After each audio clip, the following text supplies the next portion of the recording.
la démocratie, le respect des droits de l'homme, le social, la liberté d'opinion, c'est Félix Tshisekedi.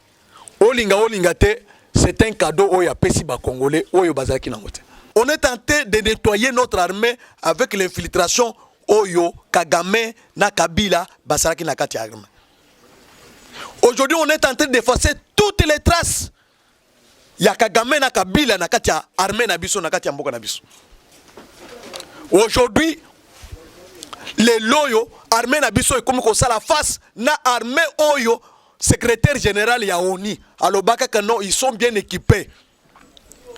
Ils ont des armes sophistiquées que nous, l'ONU, ne peut pas contenir et la République dominicaine ne peut pas contenir. Aujourd'hui, nous sommes avec les M23.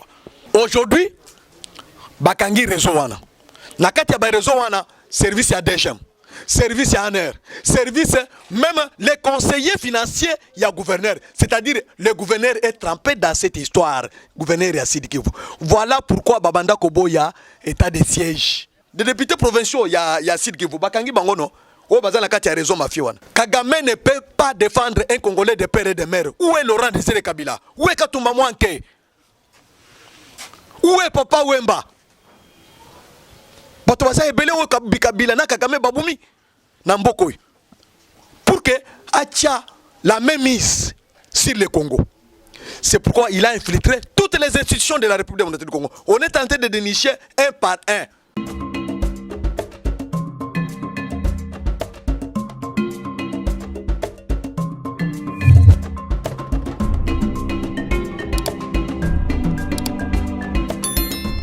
Très chers compatriotes, les Congolais de partout de la République démocratique du Congo, Siganyon Soubozali, Libanda, Nakati Mboka, Bao Bazana États-Unis d'Amérique, Bao Bazana continent Europe, Bao Bazana Asie, Bao Bazana Océanie, Bao Bazana Afrique, na Bao Union Soubazali Nakati 26 provinces où ils ont composé République démocratique du Congo.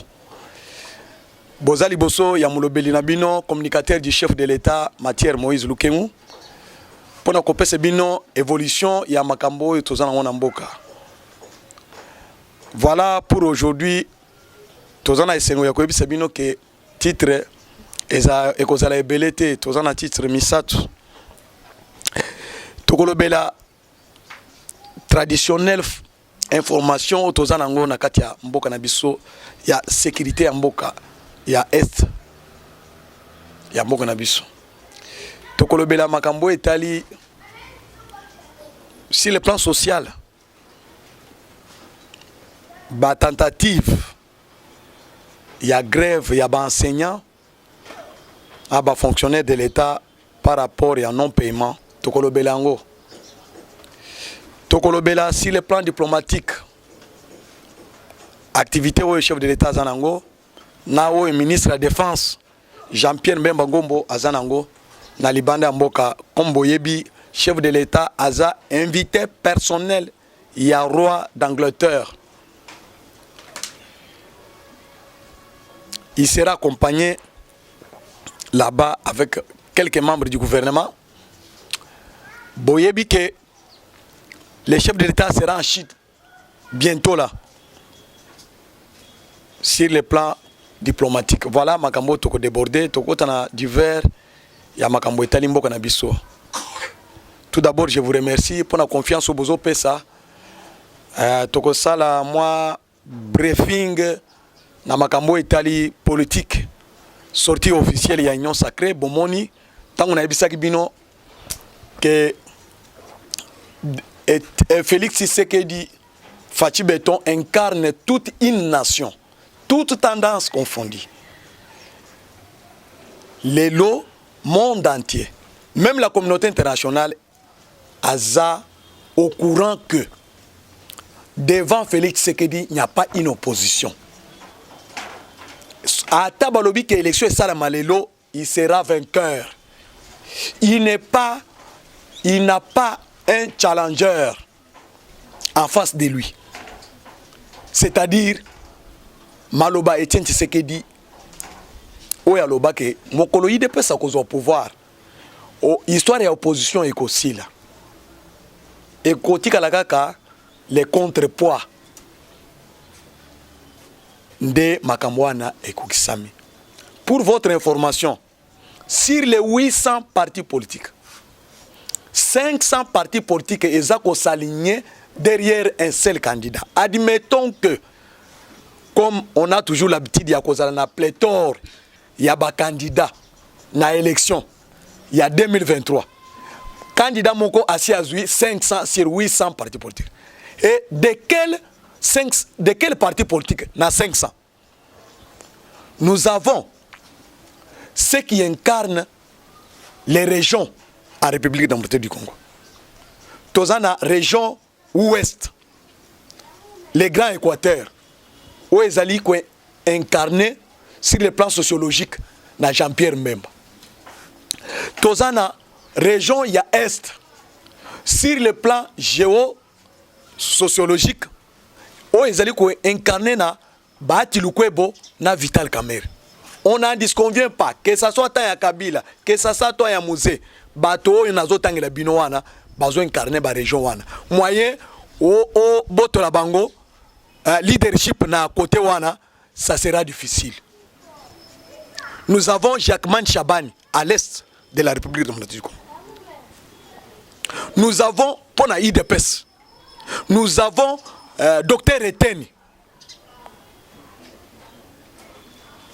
L'actuel DG, il y a c'est SAP pour l'Équateur, Azakuna. Tozana, région, il y a ouest, il y a Grand Banoun. Tozana, les fameux, les doyens de tous les doyens, Mbosso Kodia, Banda Bureau d'âge, Tina Azo Coiffé, il incarne le Parlement, depuis que notre Parlement est Parlement, c'est lui qui incarne le nationalisme. Nakati ya Parlement, le Mbosso Kodia. Moto ko effacer ye na Grand Bandudo Azate. Wana pona renouvellement ya classe politique oyo Félix Asali, oyo nazolo bao. Tozana Grand Kasai. Moto ko effacer Augustin Kabuya, l'actuel secrétaire général de l'IDPS na Grand Kasai pour la popularité. D'ailleurs lui, il incarne toute la nation. Je suis témoin oculaire. Oyo na tamoli na ye partout. Na kati ya mboko oyo. Na ba province nyonso.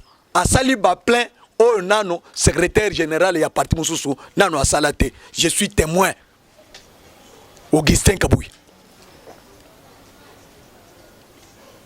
Derrière lui, Azana Bato et Belé, l'actuel DG ya journal officiel Guy Moadi invite.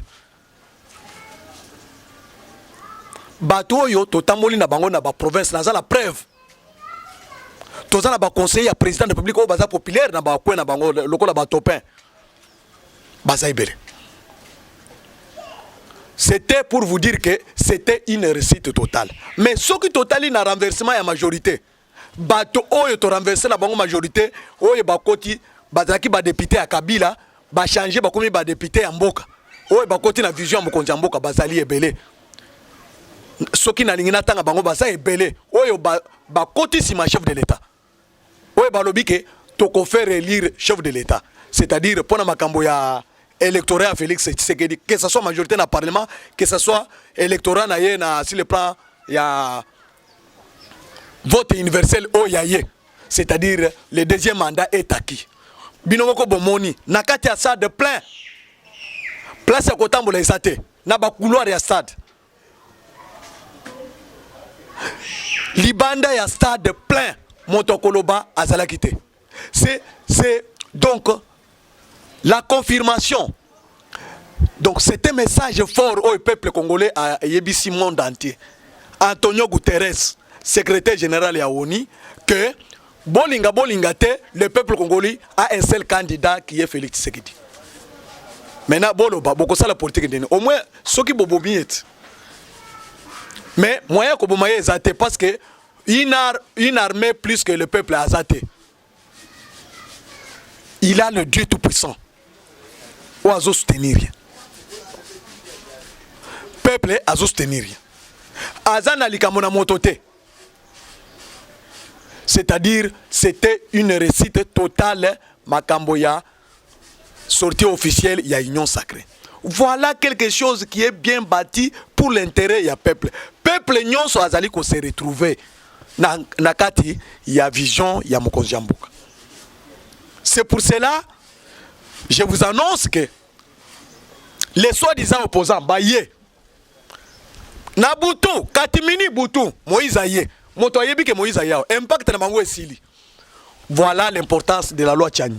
Le peuple a compris de quel côté ses intérêts sont garantis. Histoire il y a étranger dans beaucoup. Histoire il y a intimidation, il y a occidentaux. Quand Félix Ayebisaki, Emmanuel Macron sur le plateau, que vous ne vous pouvez pas, donc vous n'allez pas nous dire ce que nous on doit faire. Respectez-nous comme nous vous respectons. C'est-à-dire nous devons traiter des relations égales, État contre État. C'est fini. Voilà, émission on a dit Félix Tshisekedi est plus que Mandela. Félix Tshisekedi est plus que Patrice Emery Lumumba.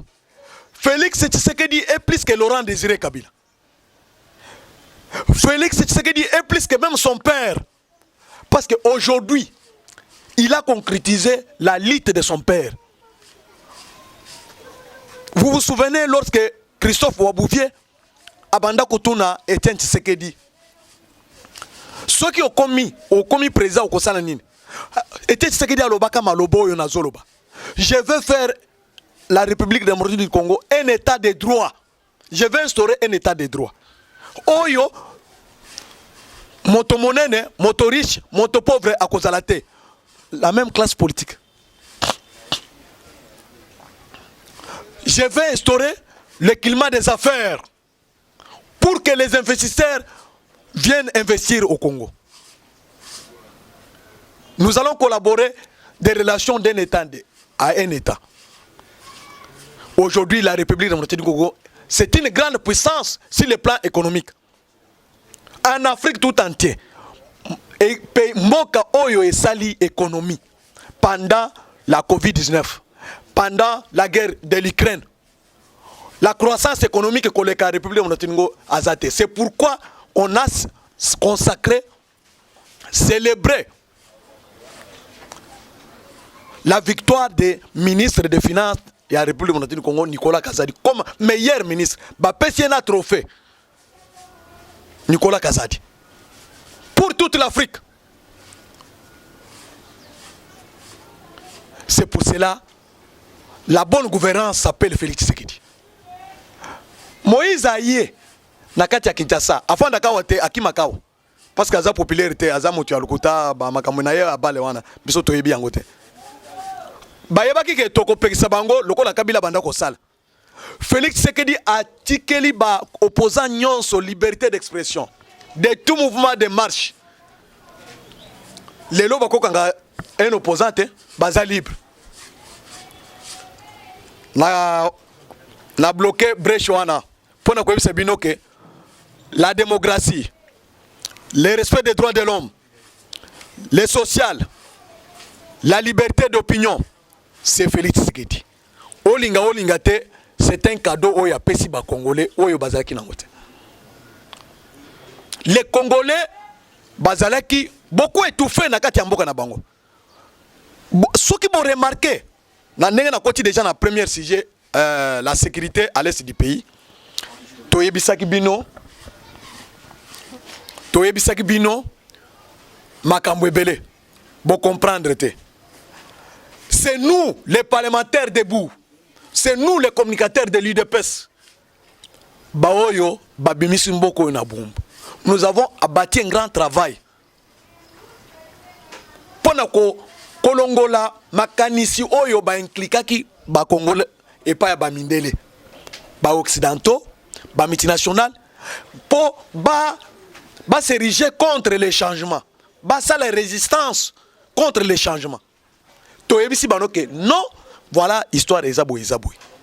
Bon monaki des fois na longola na woki na limité na kena Zando.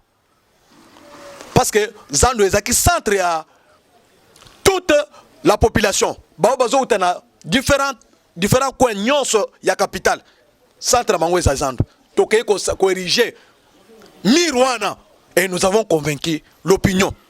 Aujourd'hui, l'opinion nationale est en faveur du président de la République.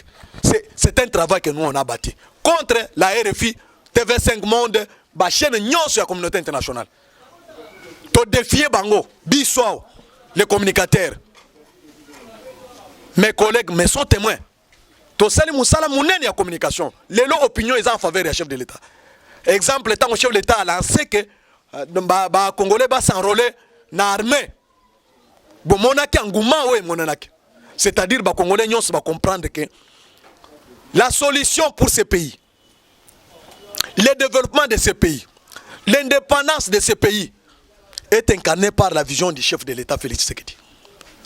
C'est pour cela au moni koyanaye à bâtir l'armée na biso na ba outils nécessaires. Aujourd'hui, notre armée est bien équipée. Notre armée est disciplinée. On est tenté de nettoyer notre armée avec l'infiltration Oyo, Kagame, Nakabila, Basaraki, Nakati armée.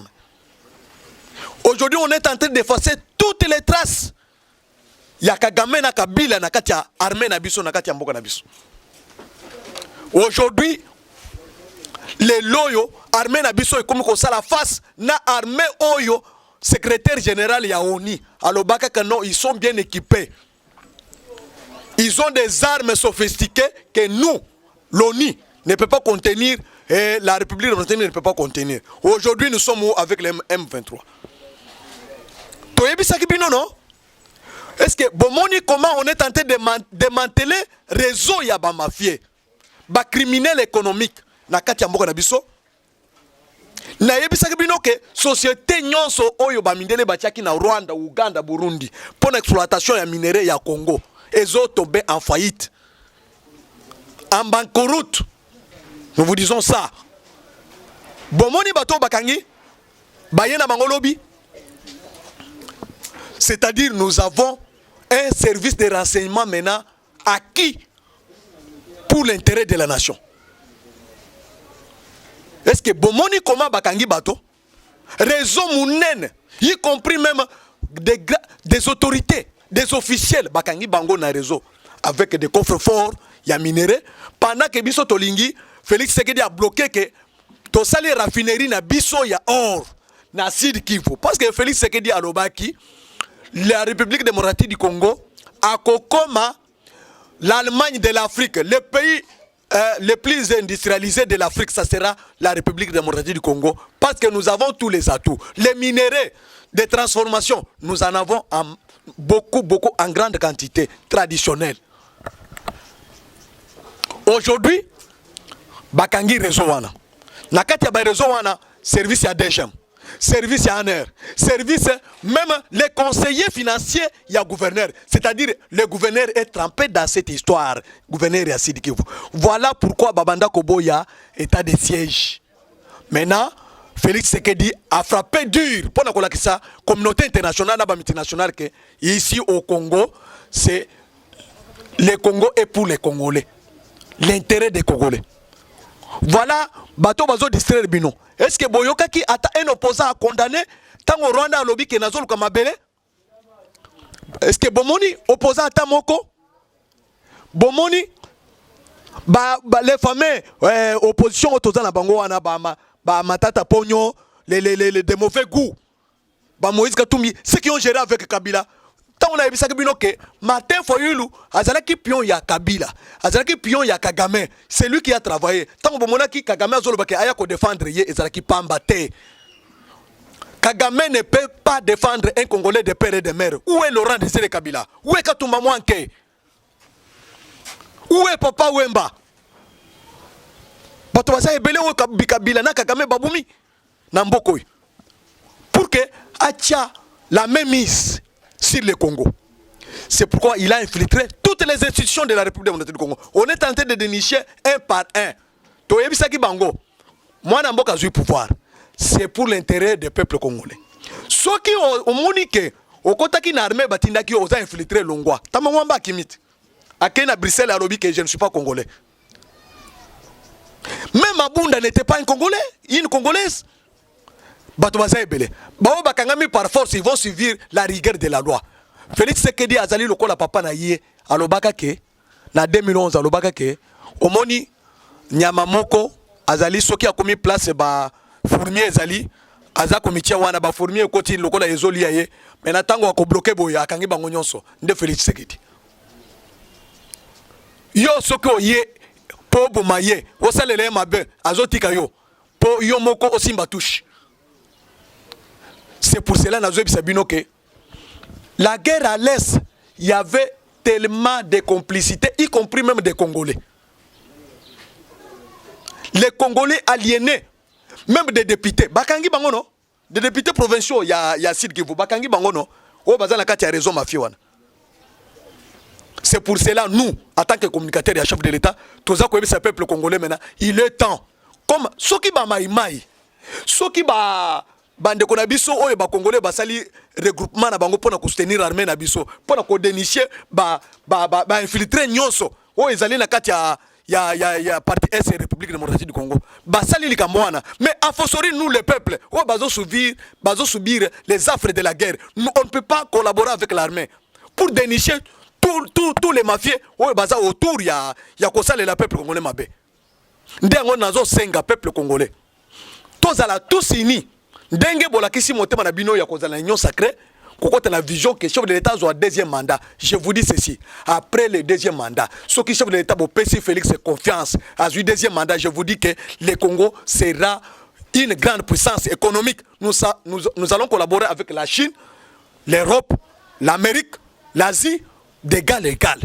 Et l'Afrique sera libérée. Le Félix va libérer toute l'Afrique.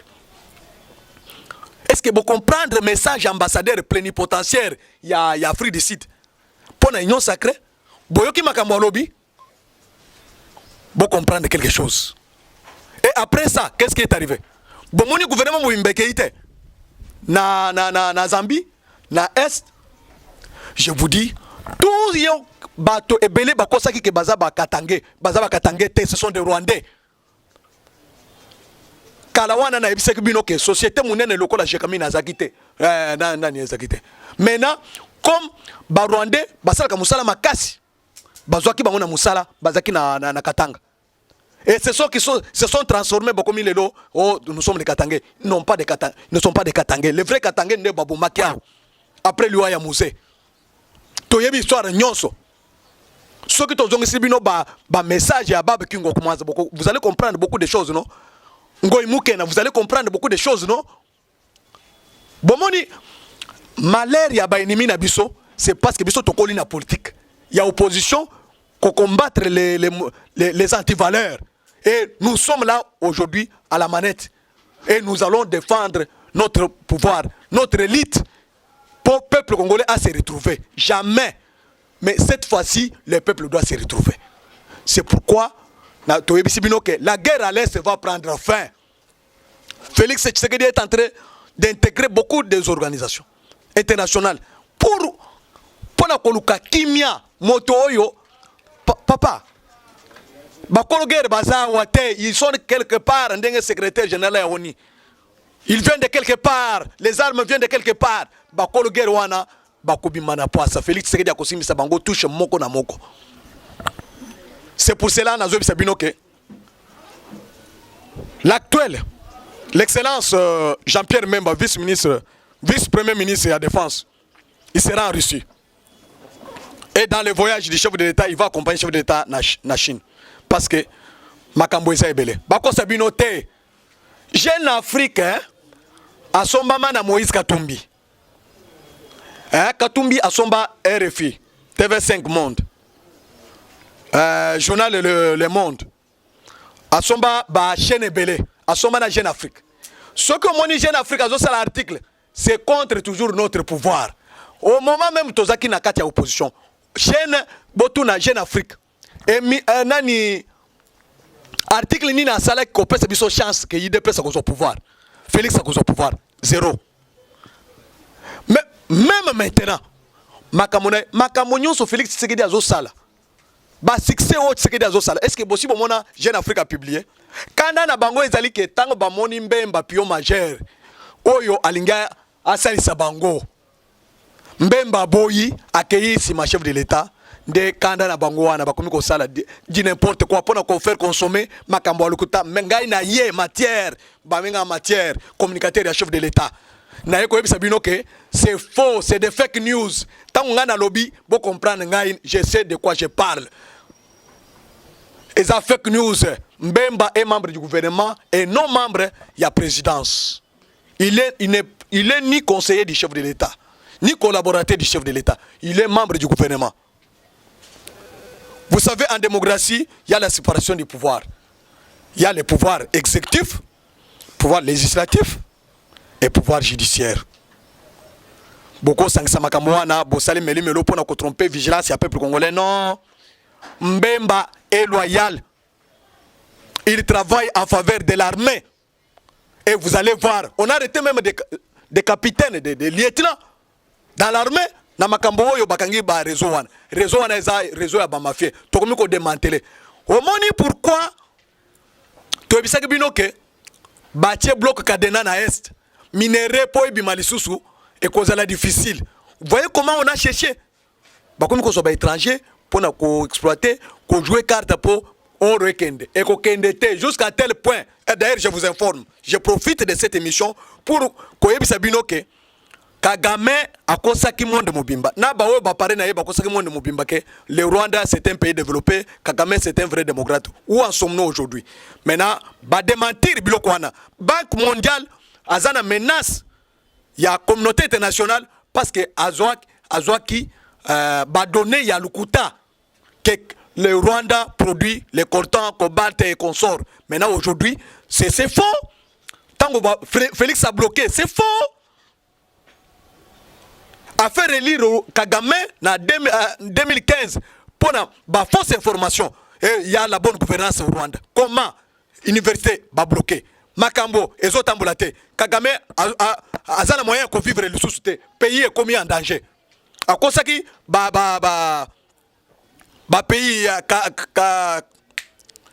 pays ya nani oyo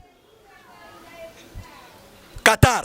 À cause de que boya bopesanga ba avion na sala boye, je vais exploiter Congo, to bloqué. Tant que Félix a bloqué, les lots avion na eza na tarmac. Ezo sala musalate. To bla ko saki ba ko na zo pesa binor. Bango baye bango moko par porte, Félix a lobi boya na porte. Minéré ya or, coltan ezaliao, eza na Rwanda te. Les lots, ce qu'on mena Banque mondiale comment une institution internationale de crédibilité, de haute crédibilité peut se faire tromper par un individu. C'est pourquoi Mikolo Kagame etikali muke.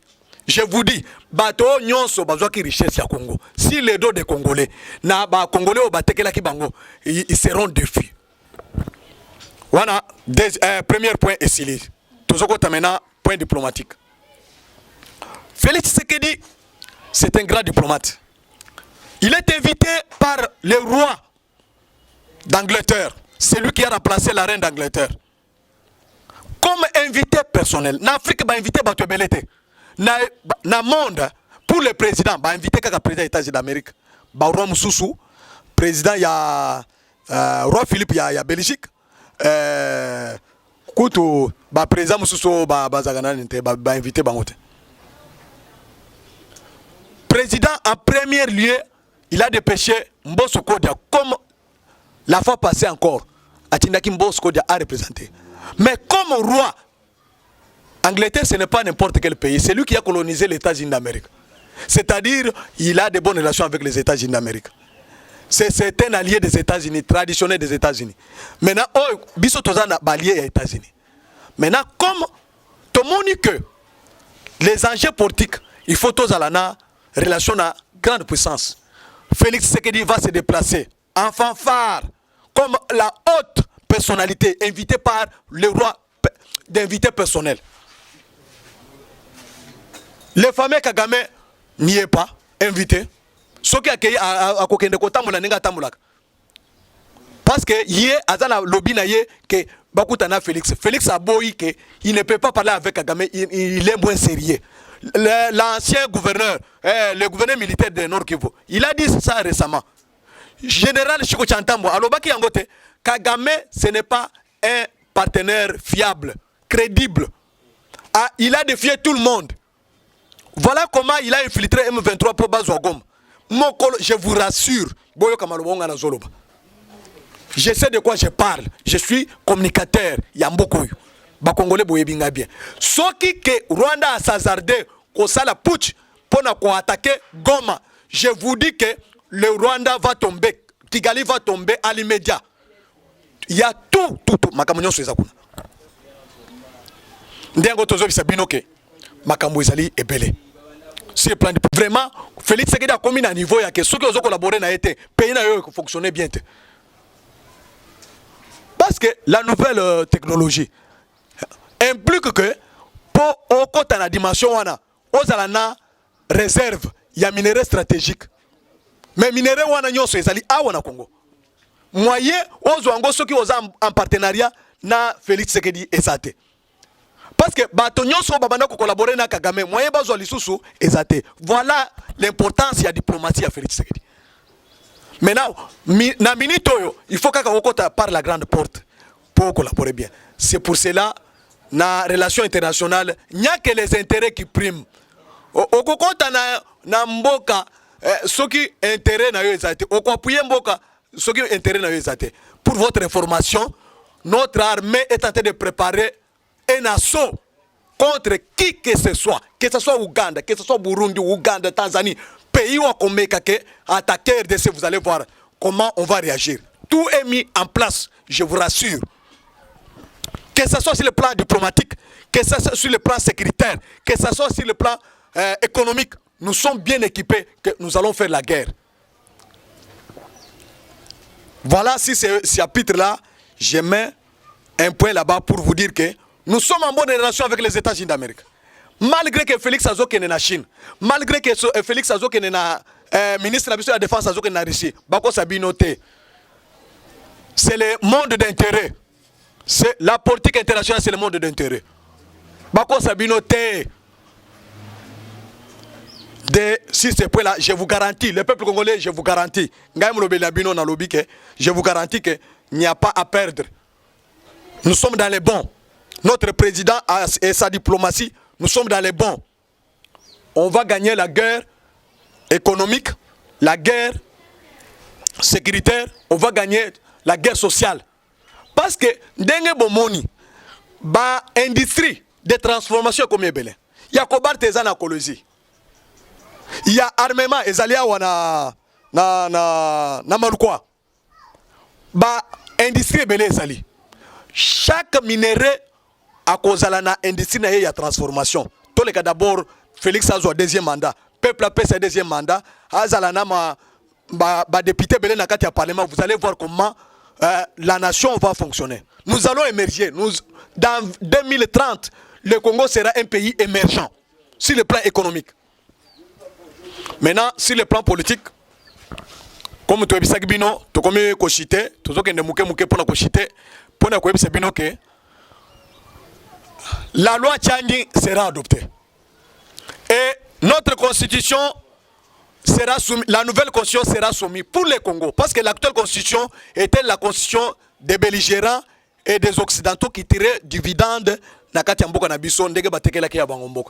comme Mboka ezali maintenant na indépendance sur le plan économique, na indépendance sur le plan politique, indépendance sur le plan sécuritaire, c'est fini. Nous devons avoir une nouvelle constitution adaptée pour le développement des géants Congo au centre de l'Afrique. Et toutes les batteries sont mises en marche. Ça, je vous informe. Toutes les batteries sont mises en marche.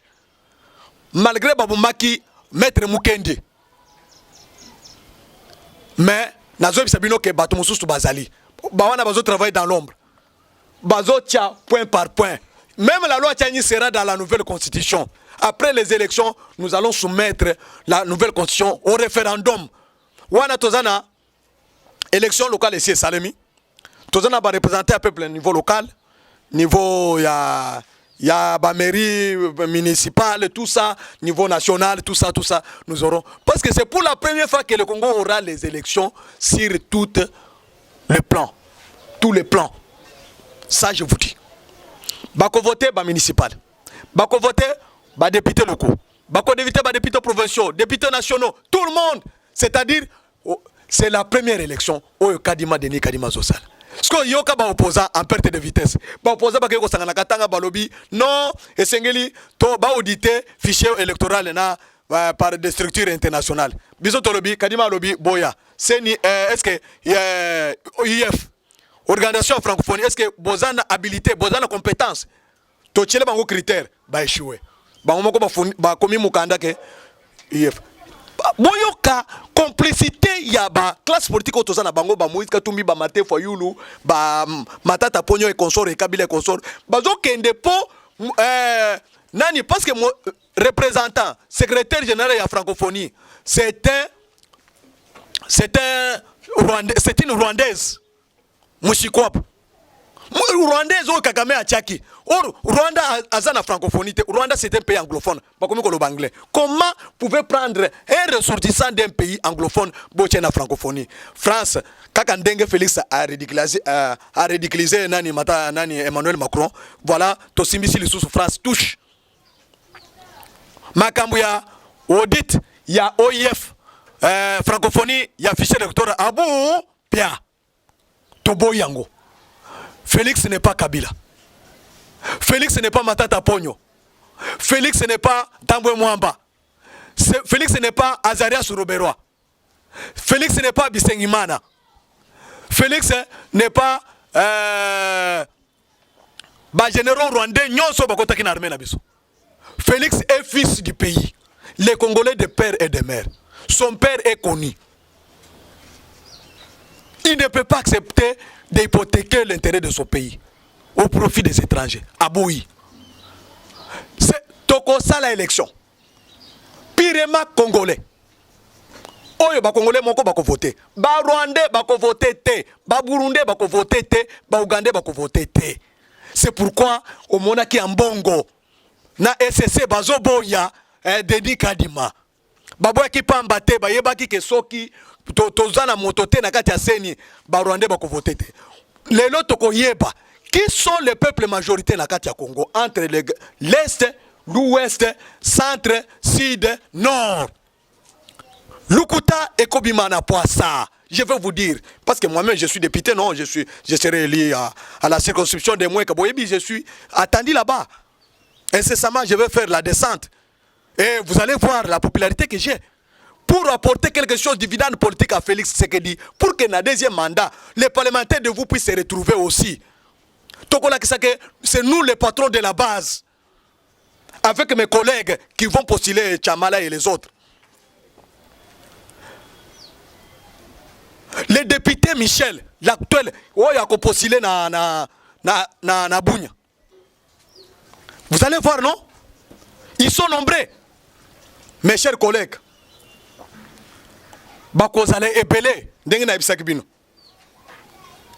Nous allons gagner ces élections. On le met.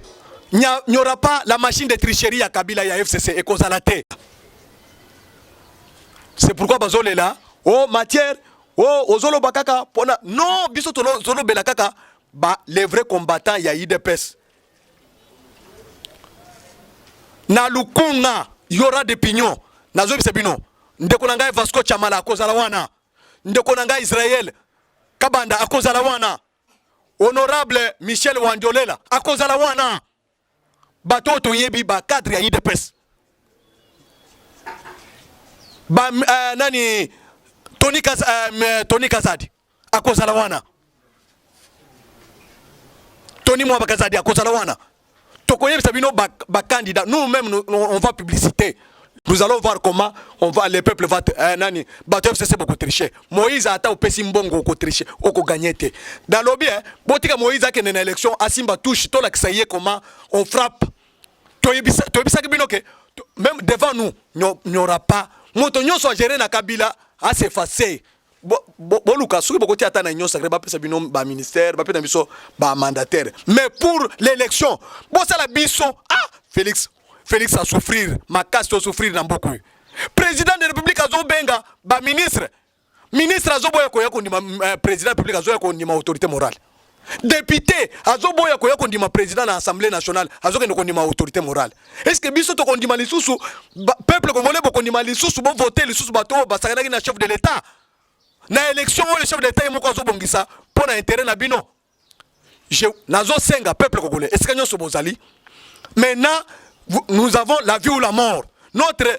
La solution de ce pays est entre nos mains. Na élection tant que kende totika lisusu makambo ya coterie, clientélisme, tricot et consort. Non, menace ozo voter volonté avenir ya bana na yo, avenir ya famille na yo, avenir ya mboka na bino. Wana to sengi bino nde bo sengi tozo senga bino. Biso lokola balobeli ya chef de l'état tokokota bila chef de l'état eza makasi.